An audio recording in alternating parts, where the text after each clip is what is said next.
कि अगर टीचर कभी रेफर करे तो तुम्हें परेशानी ना हो कि भाई ये तो मैंने सुना ही नहीं है, ठीक है। उसके बाद एक दो फॉर्म्स और हैं।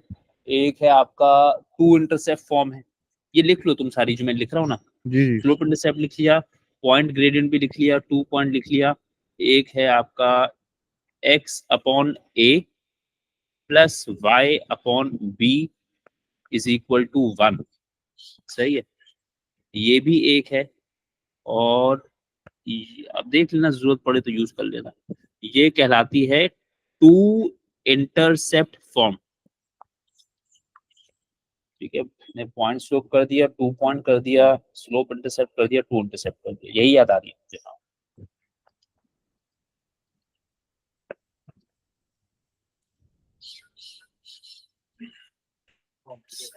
ये कोऑर्डिनेट ज्योमेट्री में आमतौर पे हम लोग पढ़ा देते हैं। ठीक जी। और अगर खुदा ना खास्ता नहीं याद रहे तो y equal to mx plus c के साथ तो आप फेमिलियर हैं, आप जी उससे भी काम चला सकते हैं, सही। जी। ये 4-5 मुख्तलिफ फॉर्म्स हैं। तो जो अच्छा, आखिरी वाला आपने लिखा है उसका क्या नाम है? इसका नाम है टू इंटरसेप्ट। टू इंट टू ओके। इंटरसेप्ट फॉर्म इसलिए है क्योंकि ये a जो है वो तुम्हारा x इंटरसेप्ट है, जी और b जो जी। है वो तुम्हारा y वाई इंटर इंटरसेप्ट है।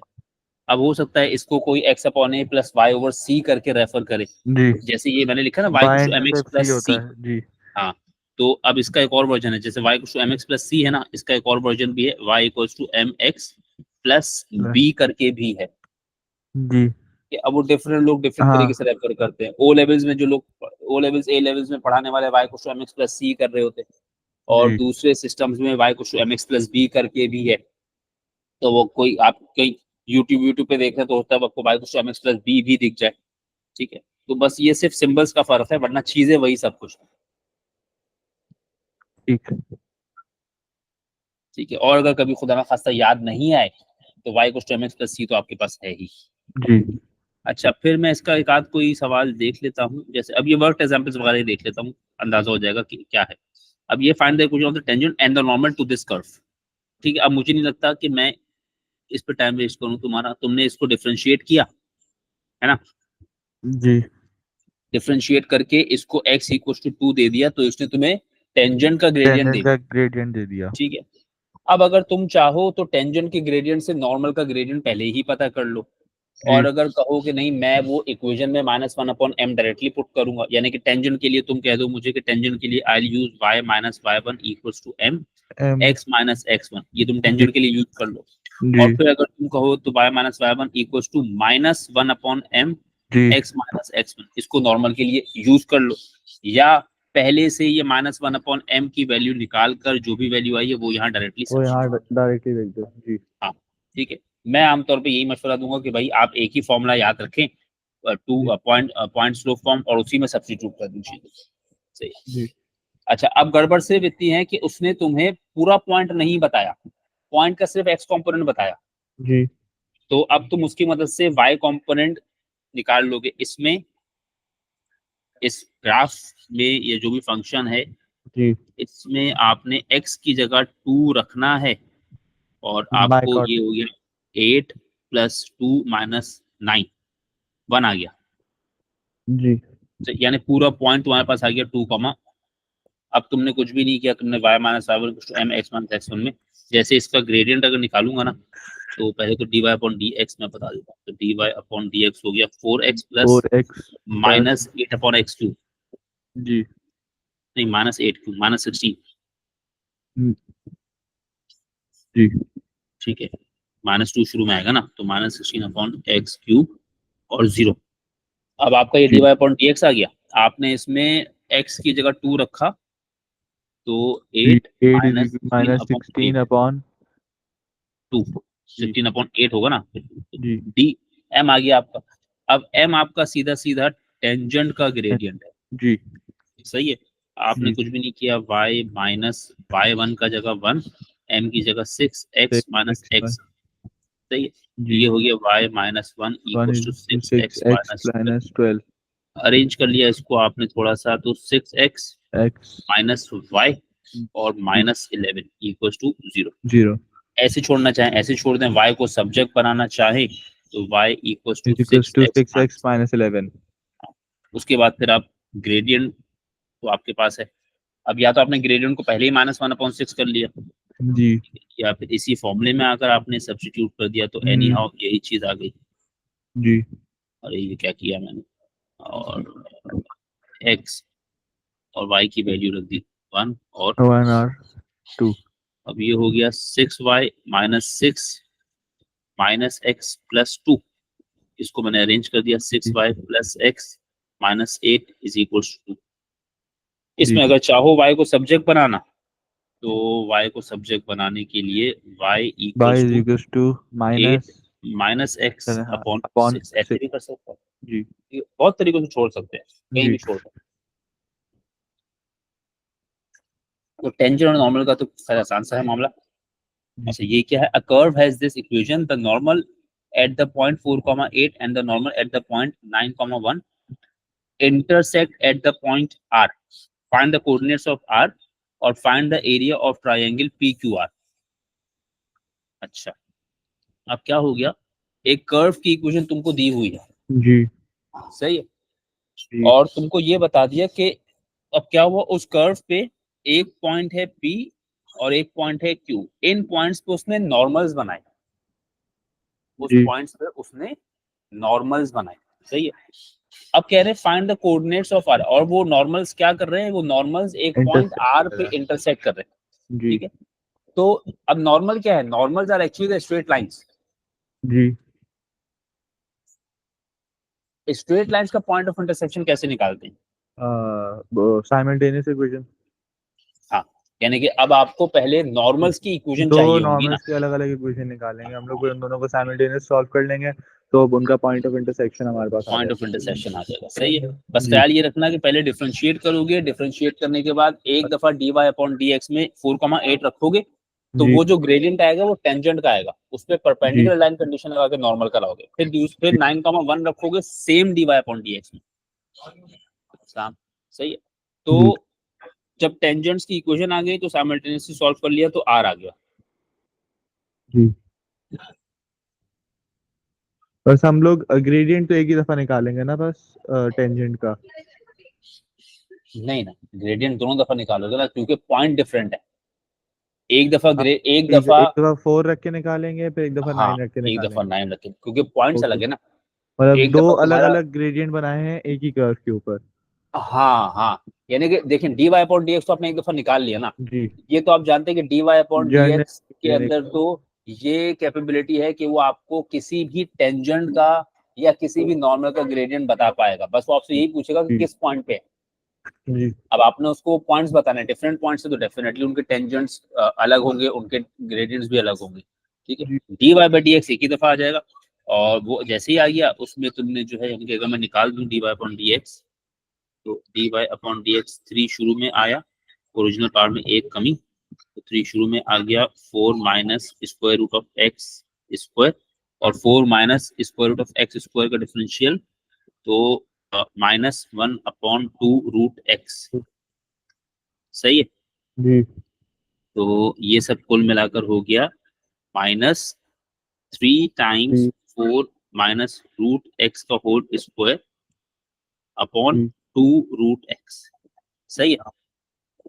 ठीक अब ये एक दफा डिफरेंशियल निकाल लिया, ठीक है। जब एक दफा डिफरेंशियल निकाल लिया तो पहला ग्रेडियंट निकालने के लिए तुमने इसमें x की जगह, यानी पहले टेंजेंट का ग्रेडियंट लिख रहा हूँ ये, जी ठीक है। तो 4 minus square root of 4 square का whole four square square upon upon 2 two square root of square 4, four. ये हो गया -3, 4 माइनस स्क्वायर रूट ऑफ 4 2 हो गया, ये जी 2 का स्क्वायर अपॉन 2 2 जा, ये भी 4 हो गया। अच्छा ये फोर मैंने डायरेक्टली कैंसिल कर दिया, ठीक सही है। माइनस पहला ग्रेडियंट आ गया माइनस -3, तो उसके नॉर्मल का ग्रेडियंट आ गया, 1/3 हाँ, -1/3, 1/3 कैंसिल हो सही जाएगा। है, ये नॉर्मल का है। अच्छा दूसरे वाला ग्रेड डिफरेंशियल यही रहेगा, जी दूसरे वाले टेंजेंट का ग्रेडियंट जब निकालोगे तो -3 कम 3 4 टाइम्स दूसरा पॉइंट क्या है 9 है ना, √9 जी 9 तो √9 का मतलब 3 हो गया डायरेक्टली, जी सही है। और 2√9 का मतलब ये भी 3 हो गया। अच्छा भाई, तो -3 1 का स्क्वायर हो गया 1, और 2 और 3, तो ये 2 और 3 बचा हुआ है, इससे मैंने ये कैंसिल किया, ये आ गया -1/2, सही जी है। जी ये तो तुम्हारा अल्लाह ताला भला करे तुम्हारा दूसरे वाले टेंजेंट का ग्रेडियंट आ गया ना। अब इससे तुमने नॉर्मल का निकाल लिया तो नॉर्मल का आ गया सिर्फ 2। जी ठीक है, अब सीधा सीधा तुमने इक्वेशन बना ली, y माइनस ये वाला 4, अच्छा 4,8 का है, ये ख्याल रखना। ठीक है, जी जल्दबाजी में ये नहीं कर देना कि पॉइंट दूसरा ले लो। तो जी y minus y1 equals to 1/3 x minus बस x1। जी तो ये हो गया 3y minus 24 4 equals to to x minus 4। 4 जी और अरेंज कर लेता हूँ इसको, तो x माइनस 3y और प्लस जी 20 इज इक्वल टू 0। जी सही। जी अच्छा, फिर उसके बाद y माइनस, इस दफा y1 है 1, 2 और जी x माइनस 9। 9 तो ये सीधा सीधा y minus 1 equals to 2x minus 18 minus 18, और ये कर दिया मैंने 2x माइनस y माइनस 17। ये मेरी दो इक्वेशन आ गई। अब जरा मैं इनको साइमल्टेनियसली साइमल्टेनियसली सॉल्व कर लूं अगर, जी तो जैसे यहाँ से मैंने पहली वाली है ना x माइनस 2y, अच्छा मैं इसमें एलिमिनेशन कर रहा हूँ। ठीक ठीक है, तो 2x minus 6y plus 40 is equal to 0 किया मैंने। जी सही है ना, पहले वाली इक्वेशन को 2 से मल्टीप्लाई कर दिया जी जी और उसको रखा दूसरी वाली 2x minus y minus 17 equals to 0 के साथ। एलिमिनेट करने के लिए मैंने साइंस चेंज कर दिए, चेंज कर दिया ये जी कैंसिल हो गया। जी माइनस का 6y और प्लस का y, माइनस का 5y 5 और और प्लस का 57 57 इज इक्वल टू 0 तो y is equals to 57 upon 5। 5 जी तो ये वैल्यू तुम्हारे पास आ गई 11.4। ठीक सही है, थोड़ी अजीब सी आई है लेकिन चलो खैर अब यही है। अच्छा, जी y की वैल्यू आ गई, तो उस y की वैल्यू को उठाकर आप पहली इक्वेशन मिलेगा x माइनस 3y प्लस 20 में क्या था, x minus 3y plus minus 20। 3 plus 20 सही, जी x माइनस 3y प्लस 20 में आ गया ना, हाँ सही लिखा रहा हूँ। जी तो x minus 3 3 into two 11.4, 7.4 plus 20 तो ये आपका अल्लाह ताला पर 34.2 14.2 आंसर है प्लस 20 इक्वल टू 0, 14.2, x की वैल्यू 14.2। तो ये तुम्हारा r के कोऑर्डिनेट्स तैयार हो गए, जी 14.2 11.4। जी ये बात समझ में आ गई। जी जी अब तुम्हारे सर पास तीन कोऑर्डिनेट्स, कोई एक तरीका होता है जिसके अंदर हम साइमल्टेनियसली इक्वेशन सॉल्व कर सकते हैं क्या चीज एक, कैलकुलेटर में कोई तरीका होता है जिसमें हम दोनों इक्वेशन लिखे और साइमल्टेनियसली सॉल्व हो जाए खुद ही तो हमें हाँ आंसर आ जाए उनका हाँ कैलकुलेटर में है फीचर, कैलकुलेटर के मोड्स में जाओगे ना, मुझे आता नहीं ठीक है लेकिन ये मुझे पता ठीक है कि है, मैंने कभी किया नहीं है लेकिन। तो ठीक कैलकुलेटर में एक जाओगे ना, इक्वेशन मोड होता है, जी और वो आपसे इस तरह से वैल्यूज पूछता है कि आपकी दो इक्वेशंस हैं।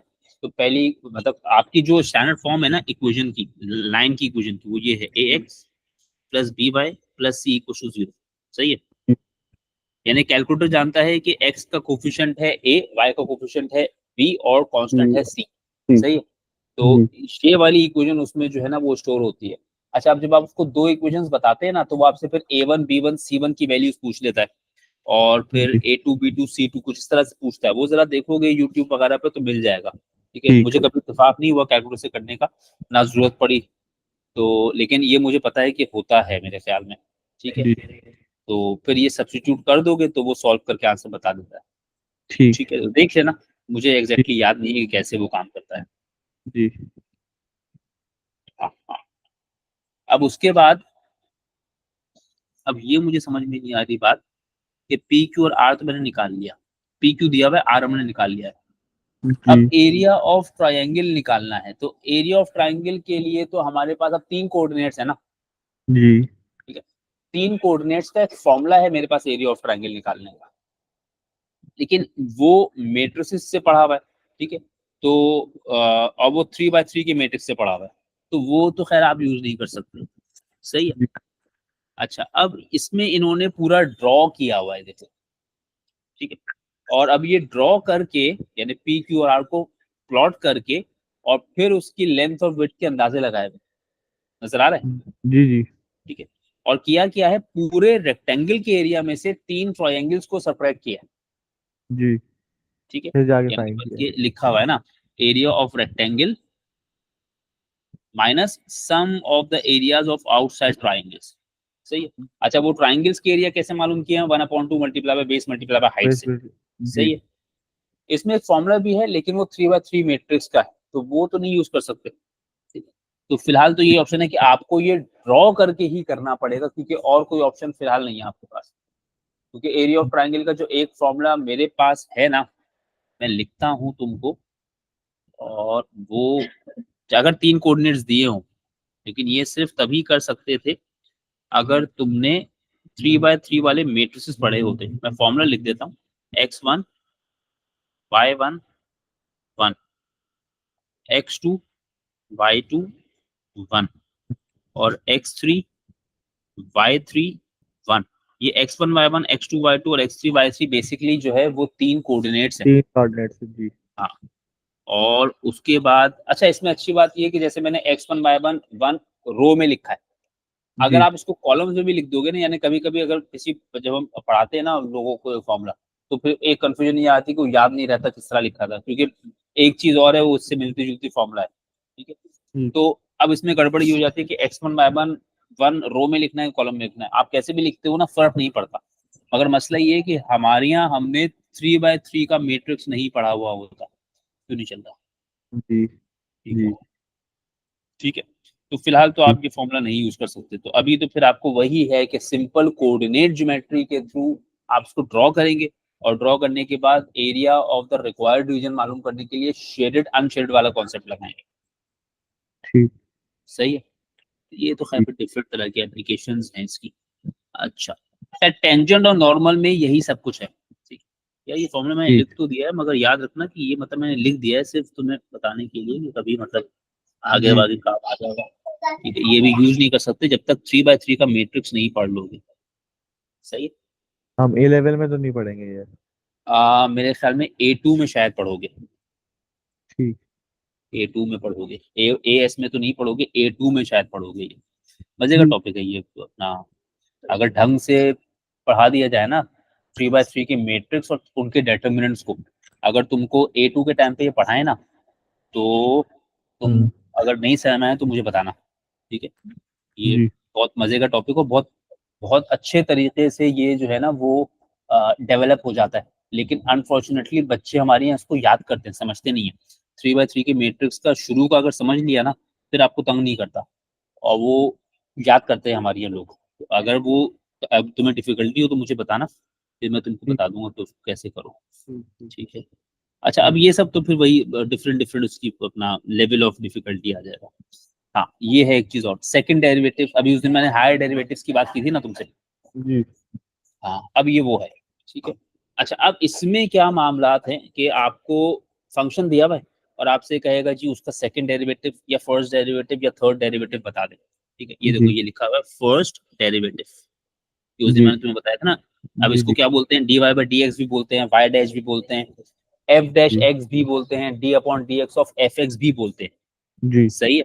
और जी ये डिफरेंट डिफरेंट नाम है, बस ये याद रहने चाहिए कि मतलब उसको आप किस किस तरीके से लिख सकते हैं। ठीक है। हम्म फिर सेकंड डेरिवेटिव है। अब ये आपका क्या है? ये आपका y डबल डैश भी है, ये आपका d² y/dx² भी है। इसमें ये याद जी रखना कि स्क्वायर y पे नहीं है। जी और फिर ये आपका f डबल डैश x भी है, d² upon dx² of fx भी है। जी सही है। तो जी ये इसके डिफरेंट वर्जन्स हैं। सही है। जी तो किसी भी तरीके से लिखा हो तो वो मसला नहीं। अच्छा, अब बात वही कि अगर बेसिक डिफरेंशिएशन आपको आती है तो फिर आपको ये तंग नहीं करता। चलो, अब मैं 2-3 सवाल इसमें से कर देता हूँ, फिर उसके बाद देखूंगा कि इसमें से एप्लीकेशन में क्या है और डेरिवेटिव अपना अपना एंटी डेरिवेटिव्स इंटीग्रल्स में क्या है। अच्छा, सवाल मैंने बिल्कुल अभी फिलहाल पहला उठा लिया। ठीक है। जी question number 1, y = x² + 8x - 4। हो अच्छा, यहाँ पर आ गया। ये क्या है मेरे, मैं इसका नाम लिख रहा हूँ हायर डेरिवेटिव्स। ठीक है ना। ठीक हायर डेरिवेटिव्स, अब वो सेकंड भी हो सकते हैं, थर्ड भी हो सकते हैं। ठीक है। ठीक तो क्या, हेडिंग मैंने लगा दी हायर डेरिवेटिव्स। सही है। अच्छा, मुश्किल नहीं है, आपको अगर बेसिक डिफरेंशिएशन आ गई तो फिर अब ये आपको तंग नहीं करता। कौन सा है? Exercise 7D। एक्सरसाइज 7D और क्वेश्चन नंबर 1 का पहला पार्ट फिलहाल मैं ले रहा हूँ। y is equal to x square plus 8x minus 4। y x square minus 8x plus 4। सही है, उल्टा हो गया। हाँ भाई, आवाज आवाज आ रही है मुस्तफा? जी जी प्लस 8x माइनस, ये है आपका सवाल। ठीक है। अच्छा, वो साफ साफ कह रहे हैं find d square y upon d x square. अब आप कुछ भी करके y से डायरेक्टली तो यहाँ नहीं जा सकते। ठीक है, जी तो आपको पहले फर्स्ट डिफरेंशियल ही पता करना है। अब क्योंकि आपको बेसिक आती है तो अब आपको मुश्किल नहीं होती। फर्स्ट डेरिवेटिव तो आपने सीधा सीधा 2x प्लस 8 तो बड़े सूत्र से पता कर लिया। जी सही है। सेकंड डेरिवेटिव के लिए फिलहाल मैं स्टेप्स शो कर रहा हूँ। ठीक है, जैसे मैं फर्स्ट डेरिवेटिव के लिए शुरू में तुम्हें स्टेप्स शो करता था ना, तो अभी जी सेकंड डेरिवेटिव के लिए एक दफा स्टेप्स शो कर रहा हूँ। अब आपने डी अपॉन डी एक्स लिया, किसका? D y upon d x का। सही है। और अब जी यहाँ पर जब आप डी अपॉन डी एक्स लेंगे तो आप 2x प्लस 8 का लेंगे। सही है ना? जी समझ गए बात? जी तो अब ये सब क्या हो गया? D square y upon d x square equal d upon d x of 2x, तो ये कितना हो गया? 2। 2 और प्लस 8 का डिफरेंशियल 0। 0 तो फाइनली आंसर तुम्हारे पास आ गया ये। सही। जी यानी अब इसमें कोई बहुत अलग से चीज कुछ नहीं है, वही डिफरेंशिएशन है तुम्हारी। जी सही है, और नया कुछ नहीं है तुम्हारा। बस अब तुमको सवाल देख के सिर्फ थोड़ा सा यही फैसला करना है कि बेसिक लगाओगे कि इसमें तुम अपना चेन रूल लगाओगे। सही है, चेन रूल जिसमें आप एजम्पशंस करते हैं। जी ठीक है, और अब मैं इसमें देखो कोई पार्ट अगर है ऐसा जो लग रहा हो, इसमें एक आध एप्लीकेशन का सवाल है तो पहले देखता हूँ फिर। हाँ, अब जैसे जो है ना क्वेश्चन नंबर 9 जैसा सवाल है, क्वेश्चन नंबर 9 जैसा एक सवाल है ना। ठीक है, जी अब 9 में उसने क्या किया? ठीक है, सवाल आसान है, सिर्फ ये सवाल दिखते मुश्किल से हैं, वरना इसमें है कुछ नहीं। ठीक है, अब 9 में उसने तुम्हें क्या दिया है? देखो y दिया हुआ है। जी ठीक है, अच्छा, और कह क्या रहा है? तो 4 वो आपसे कह रहा है show that 4 times second differential जी plus x minus 1 times plus first differential to is equal 2 to y 2y। तो अब इसमें आपने करना क्या है? बस हमें एक तो हमें इसके अंदर हमें बस यही शो करना है कि 2y की इज इक्वल है, लाइक जो हमारे पास पहला हाँ, फंक्शन दिया हुआ है। इसके अंदर हमें जो रिक्वायर्ड चीज़ें हैं वो तो हमें सेकंड डिफरेंशियल निकालना होगा, जिसके अंदर हम फर्स्ट डिफरेंशियल भी निकाल लेंगे। हमारा जो फंक्शन y दिया हुआ है, फिर हमें उसको वही फिर हमारे पास जो वैल्यूज आ जाएंगी सेकंड डिफरेंशियल और फर्स्ट डिफरेंशियल की, हम उस सेकंड जो बाद में इक्वेशन जो दी है उसके अंदर डाल के हम उसको शो सब कर देंगे कि वो 2y की इज इक्वल टू है। दोनों साइड्स को बराबर प्रूफ करेंगे। ठीक है, अच्छा, जी आमतौर पे इस तरह के क्वेश्चंस हम लोग करके नहीं आते। ठीक है, जी ओ लेवल्स में इस तरह के सवाल हमने नहीं किए होते, कम है, अगर है भी तो कभी कहीं रेयरली अगर है तो है, वरना ऐसे सवाल नहीं है। ठीक है, जी तो मैं जल्दी से करके दिखा रहा हूँ बस, ताकि जरा इसके स्टेप्स तुमको समझ में आ जाए। 9 है, 10 है, और हाँ 9 और 10 में ही दिख रहा है मुझे। चलो मैं करता हूँ, अल्लाह मालिक। ठीक है, क्वेश्चन नंबर 9। जी क्वेश्चन नंबर 9 में है x square minus 2x x square minus 2x plus 5 plus 5, ये y है मेरा। जी ठीक है, और मुझे प्रूफ क्या करना है? कि ये इज इक्वल्स टू है 4 times 4 times d d square y d upon square पॉन d x d square x plus plus x x minus minus 1 1 times d times y d y by upon equals d to x equals to 2y। सही है। अच्छा, ये वो चीज है जो मुझे प्रूफ करनी है। ठीक है ना, तो जी ये तो चलो किसी काम का नहीं है ना।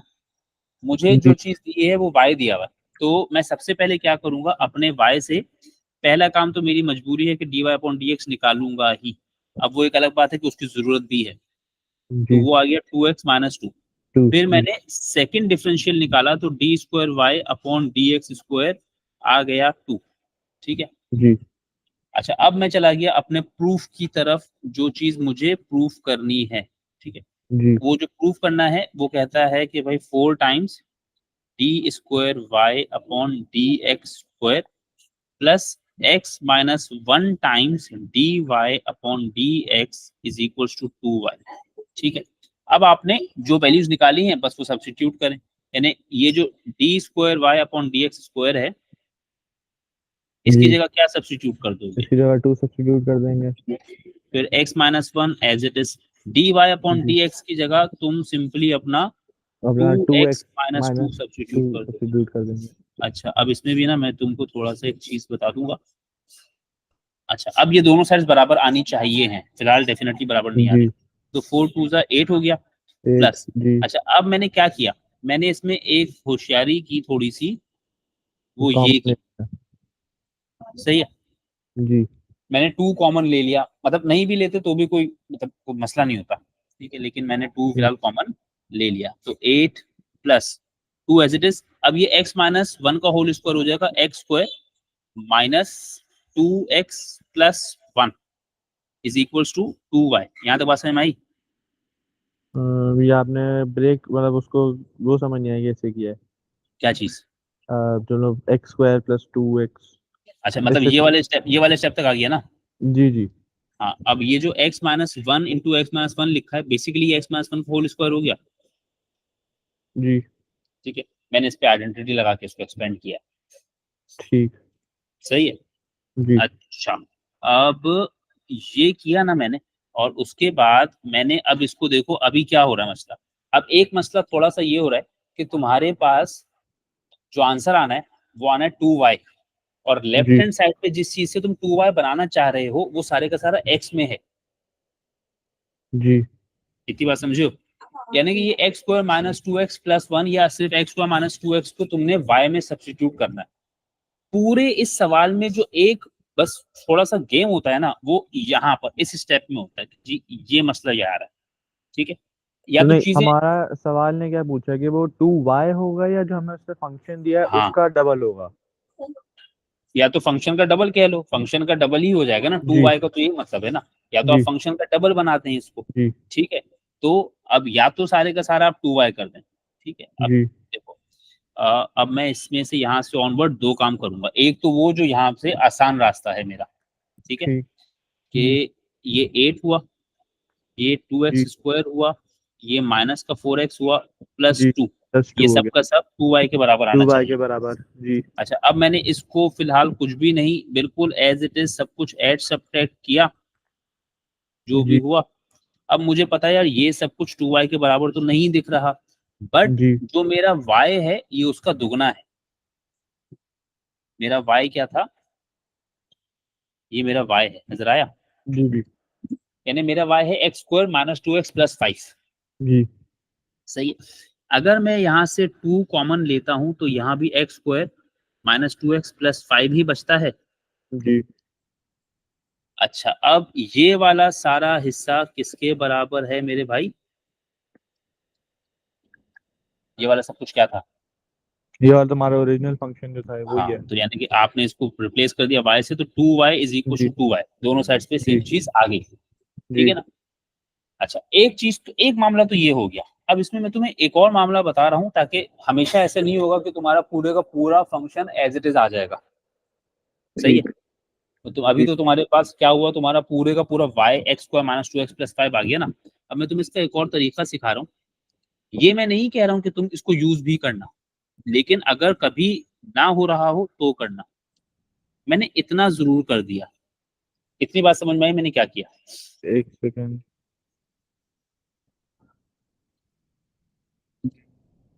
ये आपने बस आपने 1 को बाहर ले लिया ब्रैकेट से और आपने उसको 2 से मल्टीप्लाई कर दिया, हाँ 2 से मल्टीप्लाई मैंने ले लिया एक्स स्क्वायर माइनस 2x का 2 को एज इट इज छोड़ा जी और सिर्फ 1 को 2 से मल्टीप्लाई कर दिया जी।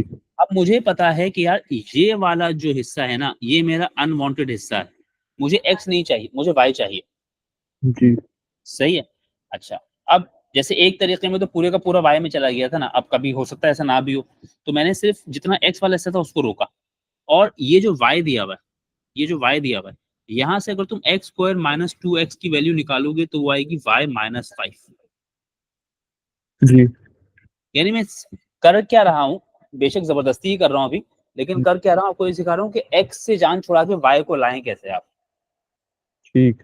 सही है, क्योंकि आपकी लेफ्ट हैंड साइड पे सारे का सारा x पड़ा हुआ है और आपको बनाना उसको y है। सही है, तो मैंने देखा जाकर क्या मेरे फंक्शन में क्या चीज है जो इन टर्म्स ऑफ y है, मेरा x स्क्वायर माइनस 2x मुझे इन टर्म्स ऑफ y पता है। ठीक है, जी तो फिर मैंने क्या किया, मैंने 8 को 8 छोड़ा, प्लस 2 को 2 छोड़ा, x स्क्वायर माइनस 2x की जगह मैंने y minus 5 y substitute. Minus 5। जी सही है, यानी मेरा एक मसला हल हुआ कि मेरी दोनों साइड्स पे y आ गया, अब चांस है कि दोनों साइड्स बराबर आ सके। जी ठीक है, दोबारा बता रहा हूँ कि ये इस केस में यूज करने की जरूरत थी नहीं, लेकिन मेरे पास जी ज्यादा मौके नहीं है, इसलिए मैं एक ही केस में 2-3 स्किल सिखा रहा हूँ। अच्छा जी, जी 8 2 और माइनस 10 सब कैंसिल, जी। 2y बराबर 2, दोनों साइड बराबर आ गई। अच्छा, हमें सर इसके अंदर दिखाना है कि 2y is equal to 2y, हम लोग लाइक हाँ जैसे यहाँ जैसे जो आपने राइट लेफ्ट साइड पे ब्लू के अंदर आपने बॉक्स में डाला हुआ है इज इक्वल हाँ टू 2y लिखा हुआ है, हाँ टेक्निकली तो वो भी 2y की इज इक्वल टू है। हाँ, तो हम बिल्कुल है। इस यहाँ नहीं हमें छोड़ सकते हम लोग, यहाँ नहीं हमें छोड़ प्रॉपर सकते हमें। दिखाना है कि वो y की इज इक्वल टू है वो। हाँ, यानी प्रूफ करने के बहुत सारे तरीके होते हैं ना, मैंने अभी जी जैसे अब ये प्रूफ का सवाल किया ना, अब जी मैंने तुमसे कहा ना कि हम लोग इस तरह के सवाल बहुत नहीं किए हुए होते, तो इसलिए हमें ज्यादा आइडिया नहीं होता ओ हम्म लेवल्स में। अब आप जब जी शुरू करते हैं ना इस सवाल, तो मैंने क्या किया, मैंने दोनों साइड्स को साइमल्टेनियसली चलाया। मैंने जी जो प्रूफ करने वाली चीज थी ना, वो मैंने पूरा लिखा। ये मेरा जी प्रूफ करने वाला चीज था जो मैंने पूरा लिखा। जी और मैंने क्या किया, मैंने एक साइड को सिंप्लीफाई करते करते करते करते दूसरी साइड के बराबर ला दिया। सही है, जी तो आखिर में वो दोनों तरफ एक चीज नजर आना शुरू हो गई, मैंने कहा बराबर प्रूफ हो गया। जी सही है, इसमें ये भी होता है कि आपने सिर्फ लेफ्ट हैंड साइड कंसीडर की, उसको वैल्यूज वगैरह देकर सिंप्लीफाई किया और सिंप्लीफाई करके उसको राइट हैंड साइड के जैसा बना दिया।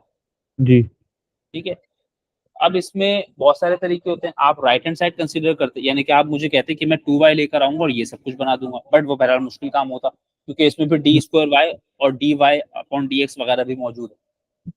जी सही है, तो प्रूफ करने के बहुत तरीके होते हैं, मैं एक साइड से शुरू करके दूसरी साइड पे एंड करता हूँ। अब उसके लिए मैं दोनों साइड्स को साथ साथ चलाऊं या सिर्फ एक ही साइड से शुरू करूं। जी। ठीक है, मतलब ये different ways of representing your work है, वरना कॉन्सेप्ट तो वही है आपका।